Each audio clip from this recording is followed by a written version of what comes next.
You're watching DD India News Hour, India's voice to the world. I am Deepika Mehto, and coming up in the next 1 hour. Indian Prime Minister Narendra Modi calls for nationwide temple cleanliness campaign in run-up to Ram Temple consecration ceremony. India's External Affairs Minister Dr. S. Jaishankar begins two-day Iran visit for talks on bilateral, regional and global issues with his counterpart.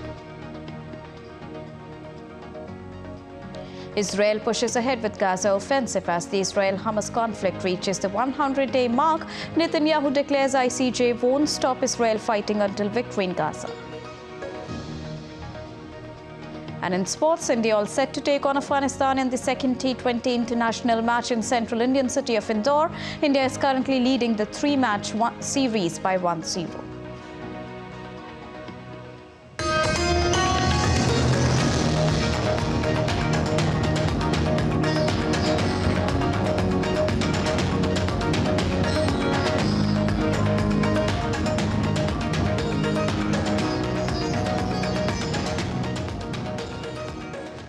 A very good morning to all our viewers here on DD India. First up, all the latest from Ayodhya.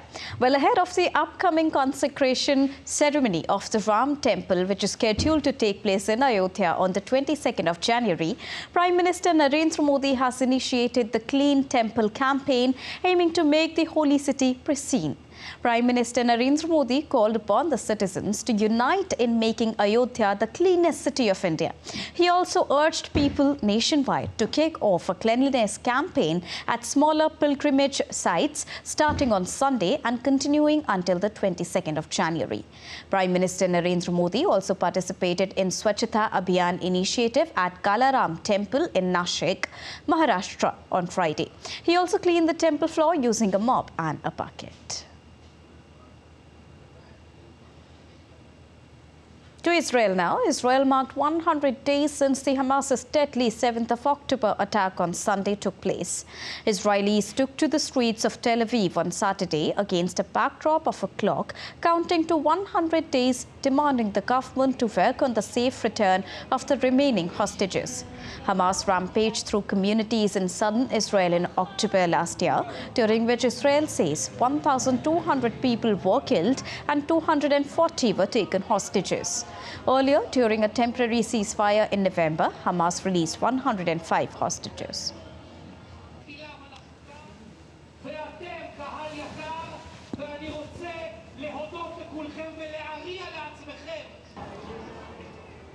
Israel has vowed to press ahead with its ground operations to combat Hamas as the conflict approaches the 100-day mark.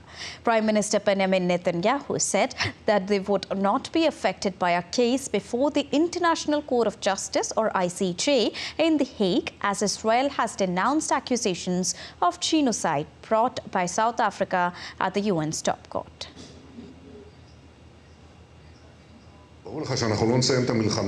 We today mark 100 days of war, 100 days since the terrible days on which our citizens were slaughtered and kidnapped. We are continuing to the war to its conclusion, to total victory, until we have achieved all our objectives. The elimination of Hamas, the return of all our hostages, and the guarantee that Gaza will never again pose a threat to Israel. We will restore security both in the south and in the north. No one will stop us. Not the Hague, not the axis of evil, not anyone else. French President Emmanuel Macron called a negotiation for the release of hostages taken by Hamas on the 7th of October. In a video message, Macron said that France does not abandon its children, referring to the French citizens still in captivity. 100 jours aujourd'hui. 100 jours. It's been 100 days today. 100 days. France does not abandon its children. This is why negotiations for their release must be resumed again and again. Never give in, never give up, because we do not and will not accept any sacrifice. So we are going to do everything, and you can count on me to bring them all home with you. Israel is planning a huge addition to its defense budget as part of a build-up designed to cover its needs for years to come. Prime Minister Benjamin Netanyahu said that Israel is aiming to become an independent nation in military manufacturing sector. The question regarding the defense budget, I think, is divided into two. The first is how much will be added for this year, and the second is how much we will commit to for the coming years. And we have to give answers to both. The first is immediately for this budget, how much you are going to add for this year's.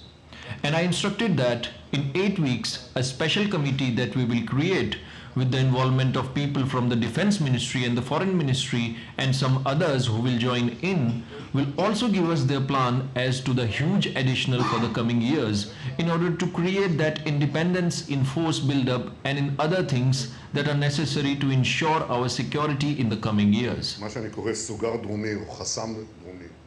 The Houthi has threatened a strong and effective response after the United States carried out another strike in Yemen overnight. The strikes came after Washington vowed to protect shipping from attacks by rebel groups, resulting in the escalation of the ongoing West Asia conflict. The recent hit on the radar site came a day after dozens of American and British strikes on Houthi facilities in Yemen. United States President Joe Biden spoke about the strikes and said that the United States had sent a private message to Iran about the Houthi attacks, whereas a Houthi spokesperson, while speaking to media, warned of retaliations.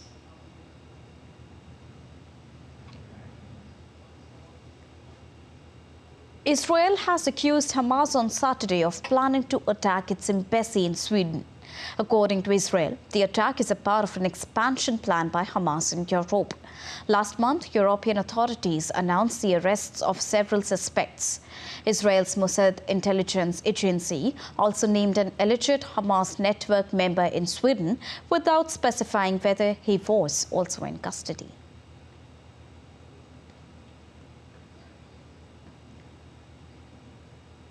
U.S. President Joe Biden departed Washington, D.C. for a weekend retreat at Camp David on Saturday morning as he faced challenges from Iran and China on the international stage.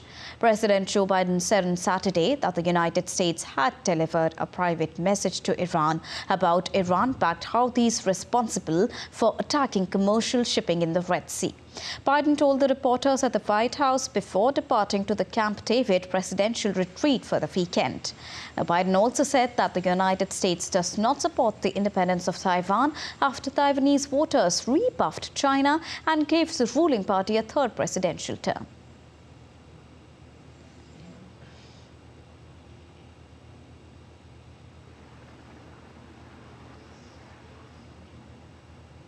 Republican presidential candidate and former United Nations Ambassador Nikki Haley was out in Iowa for the final campaigning ahead of the first nominating contest for 2024 U.S. presidential elections. Haley made a campaign stop in Iowa City where she rallied the supporters, pledging military aid to Israel and Ukraine if she became the president. She also said she would crack down on illegal immigration and close the border if she got into the White House. Now, Republicans have been campaigning hard across the state, which will host the first nominating contest for the 2024 elections on the 15th of January. Russia said once they take Ukraine, Poland and the Baltics are next. Those are NATO countries. That puts America at war. This is about preventing war. It's always been about preventing war. That's why we should give Ukraine the equipment and ammunition they need to win. Russia has hit rock bottom. We know that. Now, U.S. President Donald Trump, the former U.S. president, cancelled 2 rallies in Iowa due to bad weather, but flew in to the state for a small gathering with present captains and other supporters 2 days before his party's presidential nominating race kicked off. Now, Trump accused 2024 opponent Nikki Haley of being a globalist, beholden to high donor interests, and sought to portray the economy under President Joe Biden in catastrophic terms. Now, Trump holds a commanding lead over DeSantis and Haley, his former United Nations ambassador and a former governor for South Carolina. Trump is the only current or former U.S. president to face criminal indictments. U.S. climate envoy John Kerry is going to leave the administration later this winter and will help U.S. President Joe Biden's election campaign. Kerry, who is a U.S. former Secretary of State, informed his staff earlier on Saturday after having a discussion with Biden earlier this week.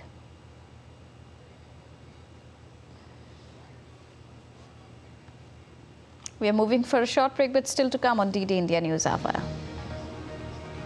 Over 40 prison staff members who had been held by inmates at prisons in the South American nations were freed.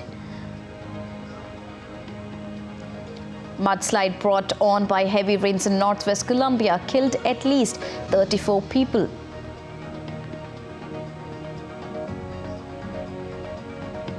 And Chile's capital, Santiago, witnesses colorful retreat in the air.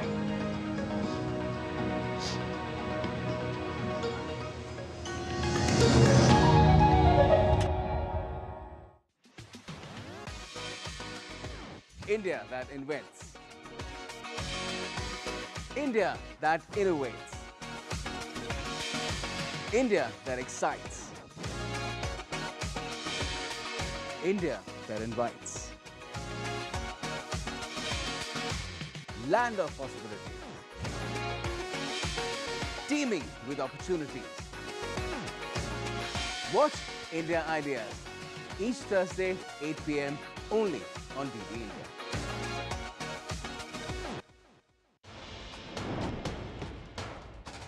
Wherever news breaks, whatever it takes. Connecting corners, cutting across continents. Stories that matter from across the globe.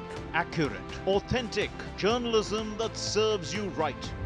From politics to glamour, from sports to world affairs, with a fusion of aesthetics and substance. Introducing news in a new avatar. Experience the world through a new lens. Stay tuned to DD India for an exciting journey beyond borders.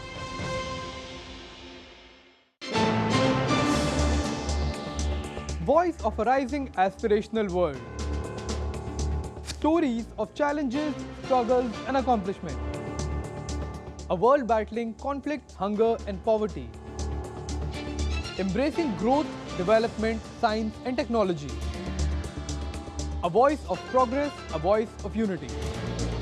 Watch Voice of the Global South with me, Akshay Dongre, only on DD India.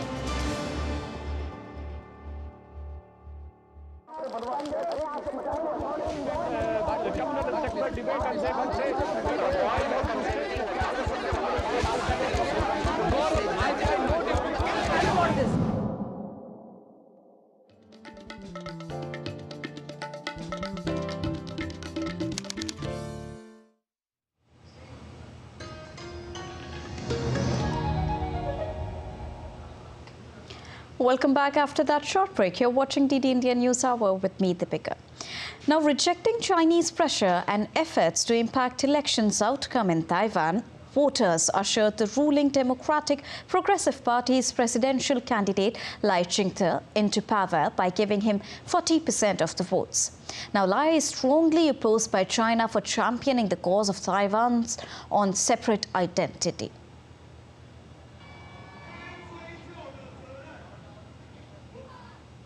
Meanwhile, China's Taiwan Affairs Officer has said that the victory of Taiwan's ruling DPP candidate Lai Ching-te in an island-wide election would not change the basic landscape of cross-strait relations.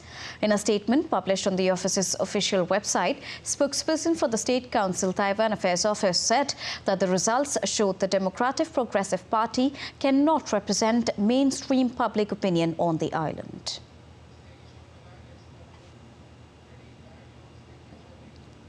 International community has also responded to the election outcome of Taiwan.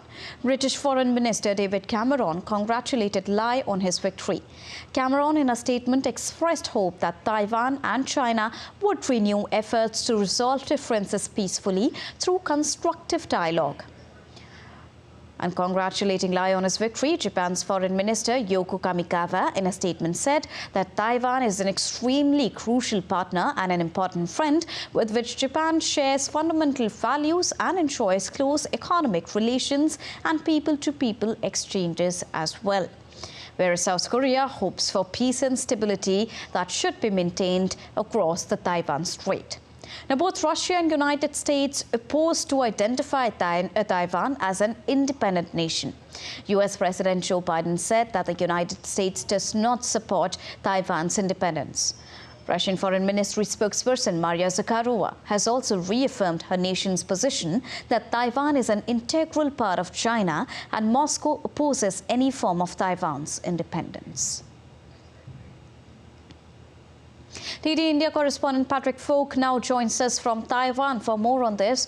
A very good morning to you, Patrick. Now, talking about the recent election outcome, Chinese communist leaders vow to eventually achieve reunification now that the results are loud and clear. But are we expecting any sort of economic, political or military pressure on Taiwan after this outcome? Well, look, it's very hard to say, but, you mentioned the reaction from China's Taiwan Affairs Office. It also said that reunification, as China puts it, is a trend. The Foreign Ministry added also that Taiwan is a part of China, and that hasn't changed. But neither of the statements came with any additional threats of economic sanctions or any sort of military activity as well. No doubt Taiwan will remain alert in the coming days, and of course it has been a tense lead up to the vote with lots of interference and military activity nearby the island. You have to remember though that to an extent a lot of this is done for the purpose of the domestic audience in mainland China as well. I mean, remember, Xi Jinping has framed himself as being the person that is going to achieve unification for China, and that's part of the reason why he needs to continue to lead. But that doesn't mean that he's necessarily going to respond immediately. Experts generally don't believe that that's going to happen, partly because China relatively stable relations with Washington, although some do expect that there is a possibility that China might respond with some sort of military drills around May when the presidential inauguration takes place. After this victory, Lai posted on his social media platform X that they remain committed to upholding peace in the Taiwan Strait. But however, a lot of tension was witnessed in Taiwan Strait after the elections that took place the last time. How well is he prepared to handle such sort of tensions now? Well, certainly it's something that he's going to have to deal with, and China is going to be unhappy about the outcome of this election, even if he did expect that that would be the case. But also last night he reiterated that he was prepared to engage with China. That has really been a standing offer, even throughout Tsai Ing-wen's leadership of Taiwan. At the same time, though, in this speech that he gave after his rivals conceded last night, on more than one occasion referred to Taiwan as the Republic of China. That's its official name. And that was a sign that he intends to uphold the status quo. But, there was a big emphasis on maintaining peace and stability and freedom of navigation in the Indo-Pacific as well. He also talked about bolstering Taiwan's semiconductor industry and has repeatedly said that he will continue to lift Taiwan's defensive capabilities as well. So, I don't think anything immediately changes just because of this change in leadership. It's more really that there's not going to be any different path to the frosty relations that we've seen between Taipei and Beijing for many years already. Taiwan's relationship with other countries. In a very recent statement, U.S. President Joseph Biden said that U.S. does not support Taiwan's independence. So how is it going to impact Taiwan, who sees U.S. as a very strong support for themselves? And on the other hand, Biden's bid to balance its ties with Beijing is also on the forefront. Yeah, I mean, look, that relationship is important, and, the new vice president, the incoming president, of course, was the former ambassador to the US. So there is a sense that that relationship between Washington and Taipei is going to continue to be strong. Biden's comments were significant, and you might argue that it's really aimed at trying to dial down tensions. You know, it really has been a very sort of tense lead up to this vote, and you know, the last thing that the US wants to see is any sort of immediate reaction from China. So that was certainly aimed at that. We also heard from Secretary of State Antony Blinken saying that he was looking forward to working with the new administration and the new president, and that they were committed to Taiwan and again, security in the Indo-Pacific. Thank you so much, Patrick, for joining us and bringing us a rounded perspective on the election outcome and how the world is responding to it and what further can we expect from China. Moving on to Canada now. Amidst the extreme cold weather conditions in Western Canada due to massive winter storm that struck on Saturday, Canadian province Alberta has declared a grid alert and also urged their citizens to immediately reduce their electricity use to essential needs. The ongoing weather conditions have resulted in restricting imports and also very high demand of it. The winter storm has caused immense snowfall and high winds across the US states and Canada, resulting in power knockouts, affecting thousands of homes.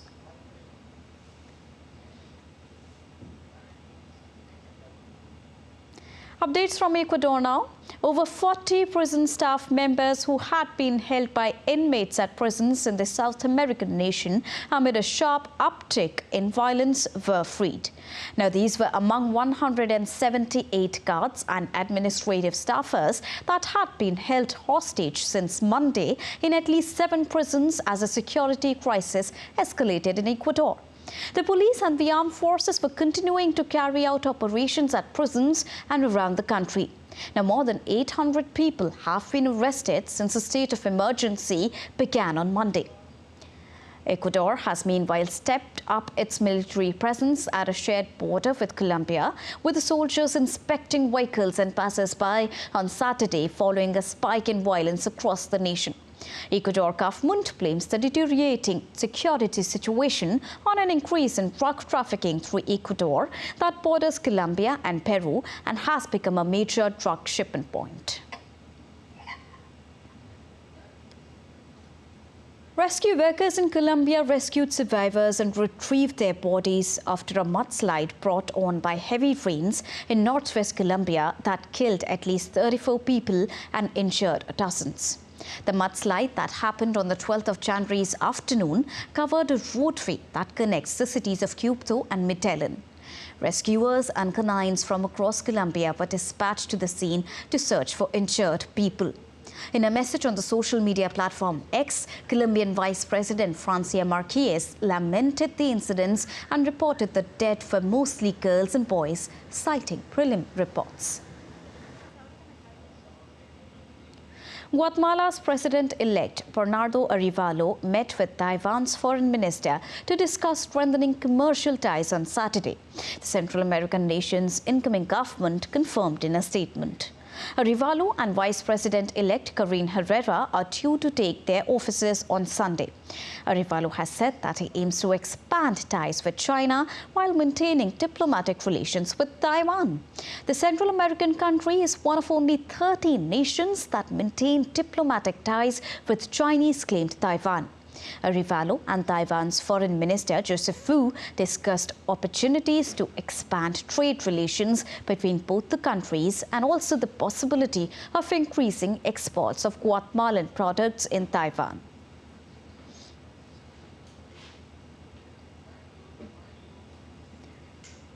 India's External Affairs Minister Dr. S. Jaishankar will visit Iran on the 14th or 15th of January as part of the ongoing high-level exchanges between the two sides. Dr. S. Jaishankar will meet his foreign counterpart Dr. Hossein Amir Abdullahian and hold bilateral discussions on regional and global issues. Political cooperation, connectivity initiatives and strong people-to-people ties will constitute important aspects of the agenda. Coastal floods and heavy rains on Saturday affected various cities on the U.S. East Coast, with overflowing rivers causing floods due to winter storm bringing in the snow, ice and winds to the United States. Now, this also left nearly hundreds of thousands of homes and businesses without power. According to the Weather Department, a brutal freeze may grip numerous states with dangerous and frigid temperatures expected across the Rockies and Plains. Airlines delayed more than 7,600 flights across the U.S., with flight cancellations and more delays to follow. Severe winter weather is also gripping parts of Japan that were struck by the devastating earthquake on New Year's Day. Authorities now warn of rain and snow that may raise the risk of mudslides, as the ground has been loosened by the quake and more recent tremors that followed. Now, stormy conditions, including heavy snow, could also batter the quake-stricken areas as well as northern and eastern Japan from Sunday through Tuesday. Meanwhile, seismic movement continues in Ishikawa's Noto region and surrounding areas, with strong jolts recorded occasionally since the 1st of January's earthquake. The Japan Meteorological Agency is urging people to stay vigilant against tremors with an intensity of around 5 or higher for about the next 30 days.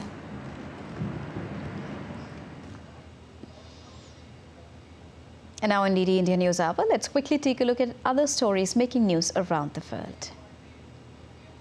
Hundreds of people, along with Polish Prime Minister Donald Tusk, gathered in Gdańsk on Saturday to commemorate the 5th death anniversary of city's former mayor. Adamowicz, the former mayor, was one of Poland's longest-serving mayors to serve from 1998 until 2019, when he passed away due to an attack on a stage during a charity event. Thousands of Orthodox believers and supporters of the alt-info pro-Russian ultra-conservative movement held a protest in Georgia's capital, Tbilisi, on Saturday. The protest was held to demand harsh punishment for a woman accused of defacing a recently installed religious icon depicting former Soviet dictator Joseph Stalin. Members of the Danish Royal Life Guards performed their routine changing of the guard ceremony at Copenhagen's Amalienborg Palace on Saturday, ahead of Queen Margaret II's formal abdication on Sunday. New Zealand's former Prime Minister Jacinda Ardern married her longtime partner Clark Clifford in a private ceremony on Saturday. The couple tied their knot after cancelling ceremonies during strict COVID-19 controls that she had imposed on the country that kept deaths from the virus on low levels. Hot air balloons of all shapes and colors filled the skies of Chile's capital, Santiago, on Saturday, as the South American country hosted the International Hot Air Balloon Festival for the very first time. The festival started in 2002 in Mexico. Indians in the United States organized a car rally in New Jersey with over 350 cars. The event was held ahead of the Pran Pratishtha, or the consecration ceremony of Ram Temple, which is scheduled to take place on the 22nd of January in India's temple town, Ayodhya.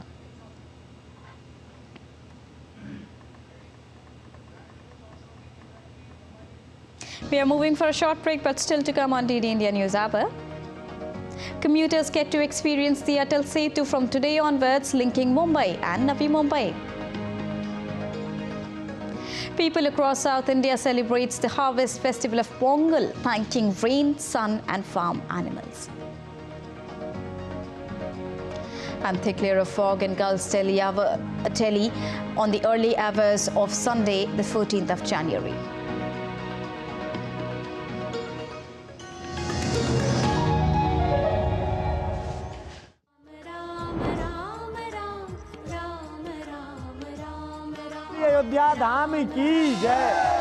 This is Dashrath Mahal or Dashrath Palace, which is thought to have served the home of Lord Rama in his younger days and also served as the capital of King Dashrath. Ram राज्य पूर्णतः 22 जनवरी को वापस आ रहा है। हम लोगों में एकदम हर्ष उल्लास है। जय श्री राम। पूरी अयोध्या मालूम दुल्हन की तरह सज गई है। राम राज के दर्शन करने सब राज आएगा। ये पृथ्वी का ना राजा राम जी है। अयोध्या में राम जी का भव्य मंदिर, दिव्य मंदिर बन रहा है, ये हमारे स्वाभिमान का प्रतीक है। Iconic Ram Ki Pedi or the series of ghats on the bank of much revered river Saryu. Ram ji का राज्य था, राम जी का राज्य है, राम जी का राज्य रहेगा। Ram Ram Ram Ram Ram.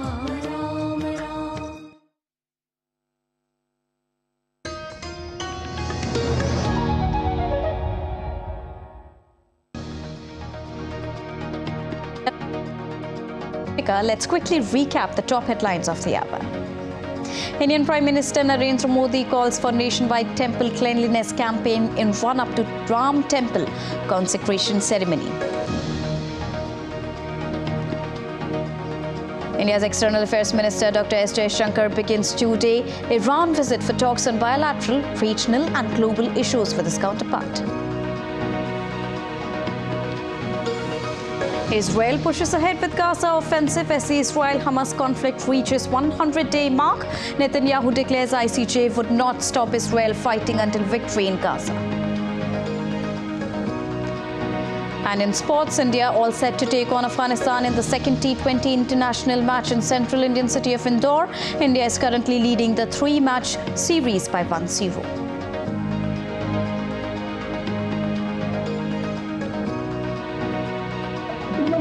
And now it's time to get you all the latest from Ayodhya.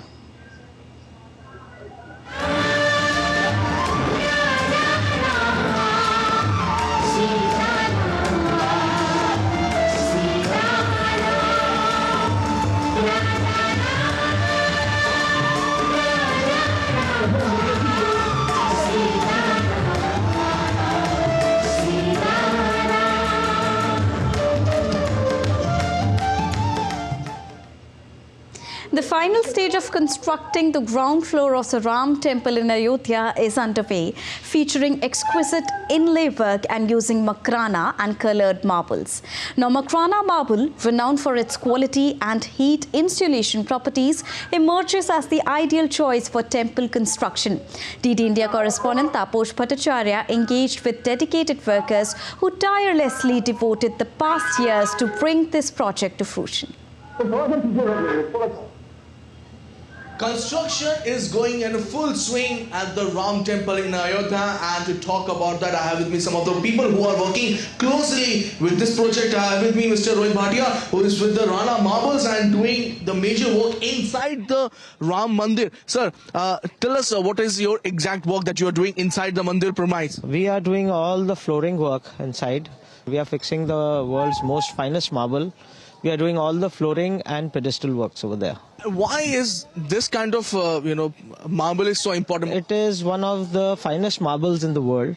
So, well, of course, this is Ram Mandir, so it has to be the best. What are the major speciality of this particular marble? It is a natural mineral.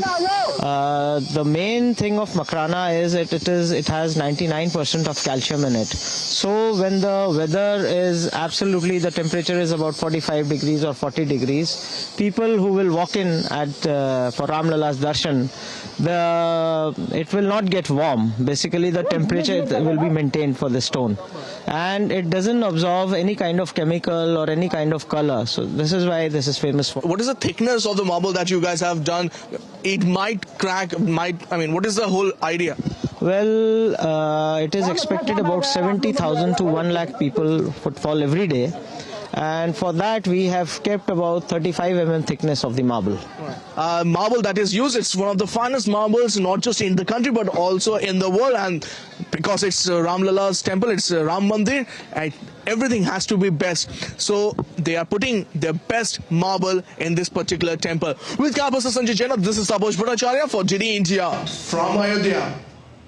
Now, with only 8 days left to the grand consecration ceremony of Lord Ram in Ayodhya, the famous K.S. Saket Postgraduate College of the Pilgrim City made a feat by lighting 14 lakh earthen lamps around the Lord Ram's portrait prepared by mosaic artist Anil Kumar in the college premises. The drone visuals of the event showed eye-catching views, with locals thronging the campus to light diyas, expressing their joy to be a part of once-in-a-lifetime event.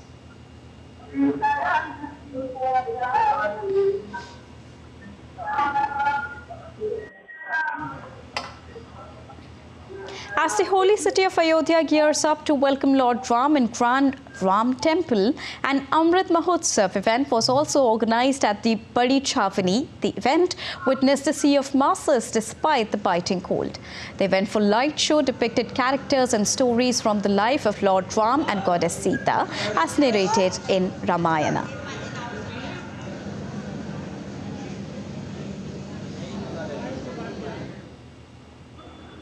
And ahead of the consecration ceremony of Ram Temple, taking the preparations a notch higher, women auto drivers of Ayodhya are ready to take pilgrims and tourists on a grand tour of the holy city in special pink autos.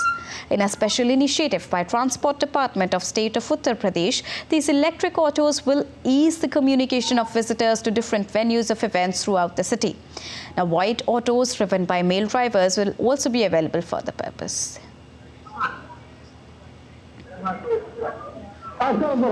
Responding to the clarion call of Prime Minister Narendra Modi to clean the places of religious and spiritual importance, a cleanliness drive is undertaken by temples and temple complexes of the central Indian state of Madhya Pradesh, witnessing participation from both the locals and saints along with the caretakers of the temples.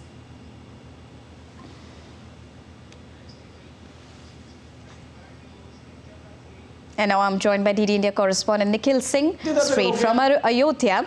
Well, good morning, Nikhil. We are just 8 days away from the grand consecration ceremony. How are the preparations going on?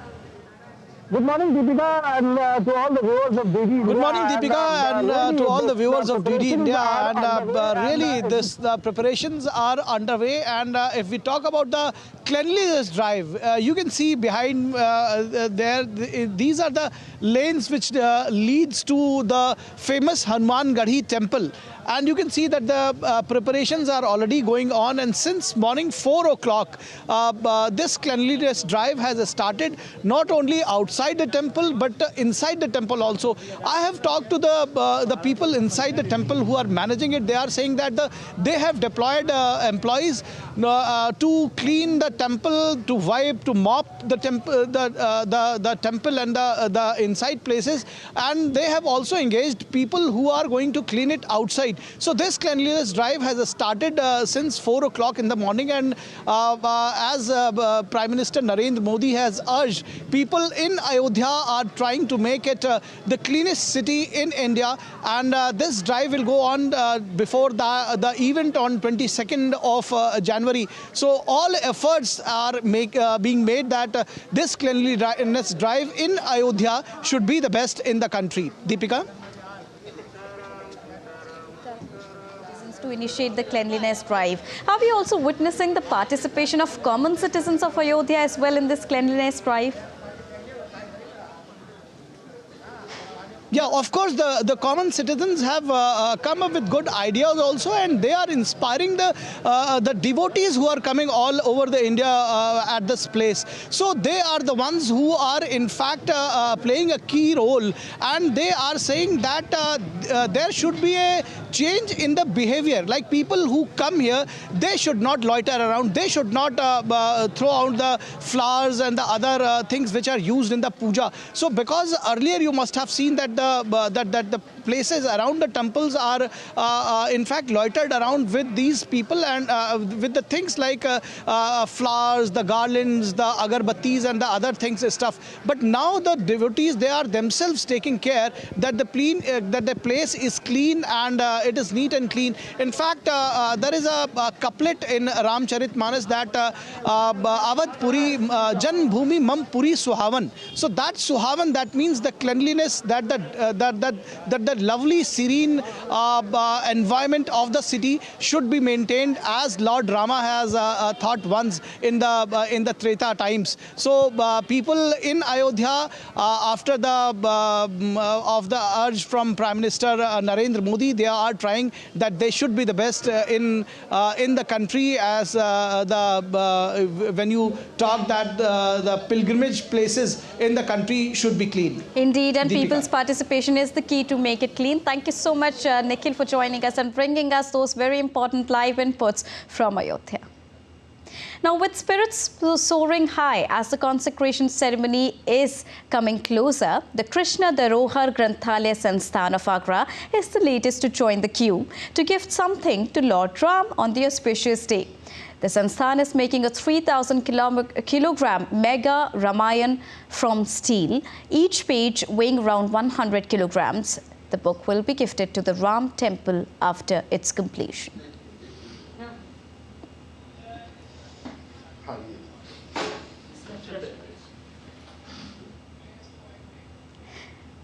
And in line with the general sentiment and the waves of spirituality overflowing throughout the nation, students of Veer Narmad South Gujarat University created a huge painting of Ram Temple of Ayodhya depicting the return of Lord Ram to Ayodhya and Lord Hanuman waiting in reverence to welcome him back.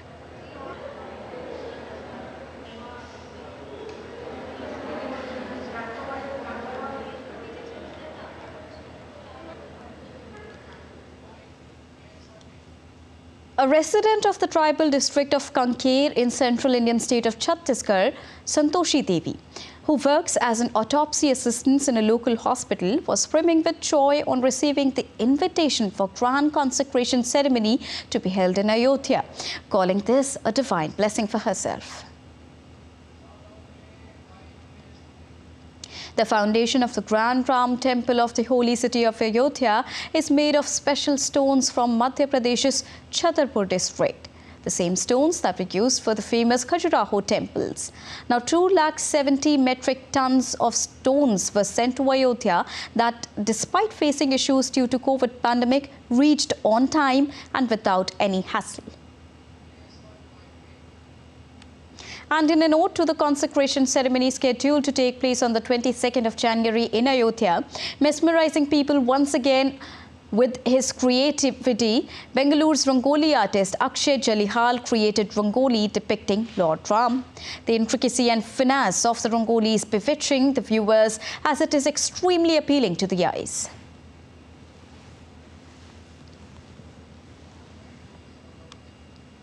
Moving on, the Atal Setu linking Mumbai and Navi Mumbai has been now open for the commuters from today onwards.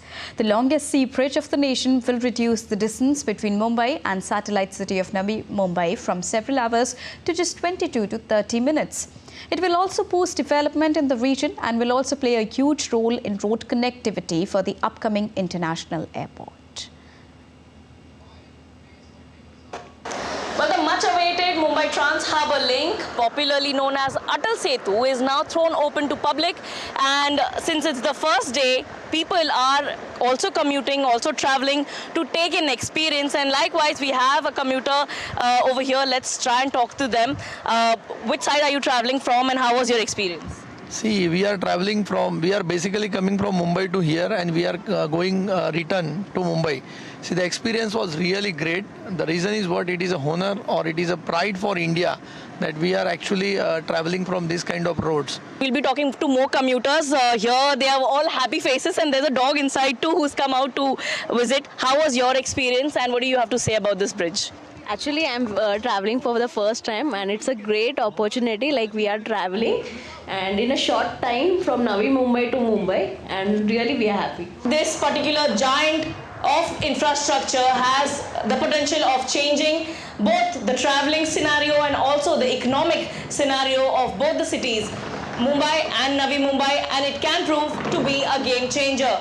With camera person Sagar, this is Shama Mishra for DD India, Mumbai.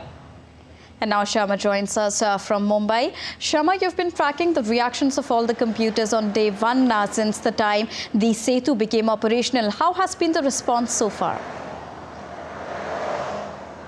Well, Deepika, for starters, it's the third day and the second day after inauguration, and the response in the commuters and also in the travelers is huge. It's tremendous. And as you see behind me over here, there are people stopping and clicking pictures, which is obviously not allowed, and they've also been requested not to do so. But since it's the first day and the second day, people are allowed to do it, and with this we can make out what's the craze like of this particular bridge, because people in large numbers are coming out and just taking an experience. Since it's a weekend, a lot of vintage cars, a lot of high-speed cars are also coming on this bridge, and they are taking an experience, taking their selfies. Now from here, if you see the view of this particular marvel, engineering marvel, you see that from here it is elevated further, and this will also allow the seamless passage of other ships which will be passing through under the bridge. And likewise, this is multimodal connectivity, so from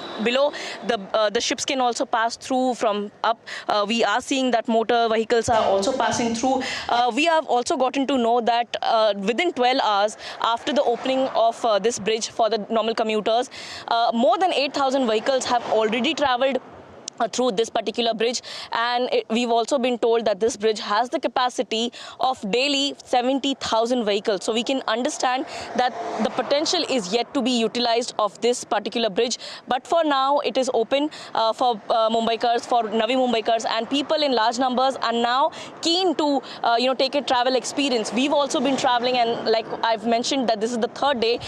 This is also the third time that we are traveling on this, and starting from Mumbai point to the toll point, it only took us around 16 to 17 minutes for us to reach there. So we can understand how much time it has reduced. And yesterday we also traveled through the normal passage, which we earlier used to travel. So that took more than an hour. So we can understand how much time this is reducing, how much time this is saving, and also on the fuel, also on the cost. So everything is, it's being saved over here, and this will automatically give a boost to your experience, to your other economic activities, to also to your environment, helping it to become much more greener for incoming days. Indeed, when we talk about its operation, it is the second day of Atal Setu. But when we look at the economic benefits of it, what are those that we are looking forward to? Well, Deepika, in Mumbai, we have Mumbai Port Trust, and at Navi Mumbai, we have Jawaharlal Nehru Port Trust, that is JNPT, JNPA. So both these ports are very important from the viewpoint of economic activity, and JNPT is one of the largest ports of India. Earlier, we used to see that the turnaround time was more, but since the development of infrastructure and other related connectivity, this has been improving every day. And with this particular bridge in running, already in service, there will be large containers who will be traveling through this also. The toll obviously has been kept a little higher for them as compared to the other motor vehicles, four-wheelers. But yes, for them also it will save a lot of time. It will cut down on fuel costs, and once that happens, the products for the import, export, whatever economic activity is required to that particular port will be in lesser time, in shorter time, and that will save on their timing, on their fuel, and also on the money. Apart from that, the Navi Mumbai International Airport is also going to be up and running. Yesterday we heard the Civil Aviation Minister, Jyotirad Scindia, he has mentioned that from by 31st March 2025, the new airport of Navi Mumbai would be operational, and this particular bridge would be playing a huge role in connectivity of the road, because we understand people would be traveling from Mumbai to that particular airport would be having a seamless experience, and that is what is required for the air commuters. So this will also be another game changer, and with the airport coming into the picture, this will definitely have the potential to change not just the Navi Mumbai area's whole economic scenario, but also the Mumbai scenario. And overall, we can talk about that in coming days, in coming months and years, this will be a game changer for ease of mobility, ease of traveling, and ease of economic activities in both Mumbai and the satellite city of Navi Mumbai. Ease of living gets a huge boost with this. Thank you so much for joining us right now. Now back home, the Viksit Bharat Sankalp Yatra is being undertaken across India with the aim to inform people about government welfare measures by ensuring that their benefits reach the targeted beneficiaries in a time-bound manner. The Yatra reached the northeastern state of Mizoram within the district of Sarchip and briefed people about various government initiatives to enhance development throughout the country. Cold wave conditions are continuing in Indian capital Delhi. A thick layer of fog engulfed the city on the early hours of Sunday. The Indian Meteorological Department has also issued an orange alert for the city. Further, in the wake of dense fog blanketing airport runways and low visibility, flight operations have been disrupted at Delhi's Indira Gandhi International Airport. The train services also were affected due to fog, and many trains are currently running late. The visibility have been reduced to only few meters at some of the places across the city.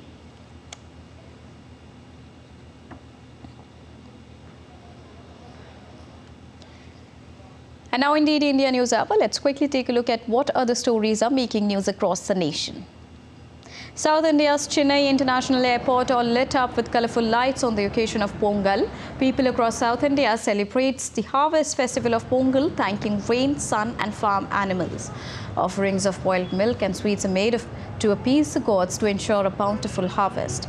Passengers at Chennai Airport also witnessed the festivities as the terminals were decked up for the occasion.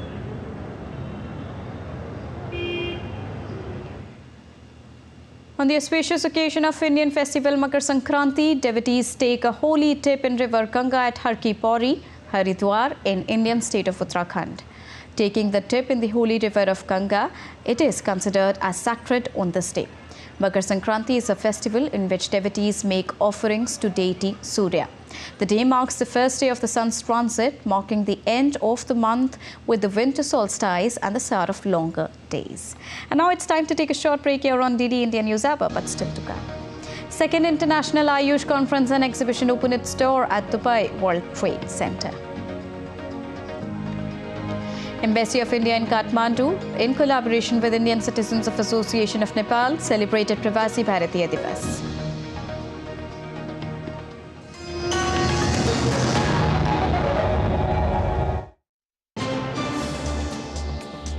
Voice of a rising aspirational world. Stories of challenges, struggles and accomplishment. A world battling conflict, hunger and poverty. Embracing growth, development, science and technology. A voice of progress, a voice of unity. Watch Voice of the Global South with me, Akshay Dongre, only on DD India.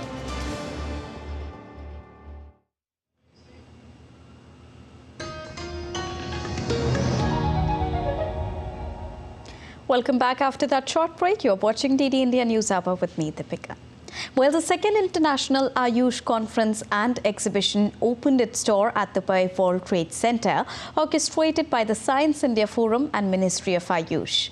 Running from the 13th till the 15th of January, the three-day event is dedicated to showcasing Ayush as a reliable healthcare system for preventing and managing non-communicable chronic diseases. The focal theme of the conference is non-communicable chronic diseases, prevention and management through Ayush, and it also aims to highlight Ayush as a prevention-oriented and cost-effective approach to creating a disease-free society. Now, during the inaugural event, the Minister of State for External Affairs in the Government of India, V. Muralidharan, highlighted India's ancient Ayush traditions that are gaining international recognition and popularity post the COVID-19 pandemic. The Minister also highlighted the role of Ayush that can play in curing non-curable diseases. Over 41 million people succumb to non-communicable diseases every year, which is almost 2/3 of all global fatalities. Ayush systems can play an important role in preventing and combating NCDs. Ayush offers various methods to cure and prevent non-communicable diseases by prescribing lifestyle medication, dietary prescriptions, medications and natural therapies. The Embassy of India in Kathmandu, Nepal, in collaboration with the Indian Citizens of Association of Nepal, celebrated Prasar Bharati Divas on Saturday. Ambassador of India in Nepal, Naveen Srivastava, stressed on the importance of organizing the festival and said that such activities allow Indian diaspora to connect with their roots. The live musical performance were culminated to celebrate the consecration ceremony of Lord Ram that is going to be held in Ayodhya on the 22nd of January. You're watching DD India News Hour, and now it's time to get to the latest from the world of sports. First up from cricket. Rohit Sharma led Indian cricket team will face Afghanistan for the second T20 international match in central Indian city of Indore on Sunday. India will be eyeing to seal the series with another victory in Rohit Sharma's captaincy, as the veteran will play his 150th T20I match on Sunday. With this, he will become the first player to achieve this milestone. On the other hand, Afghanistan will leave no stone unturned to level the series in Sunday's encounter. It will be the first time that Virat Kohli will be playing T20I after missing the first match due to personal reasons. And that's all for this edition of DD India News Hour. But let us know your thoughts on the news of the day. You can connect with us on Facebook, X, formerly known as Twitter, and Instagram. We will be back with more news as it breaks here on DD India. I am Deepika Mehto, and from all of us here in New Delhi, thanks so much.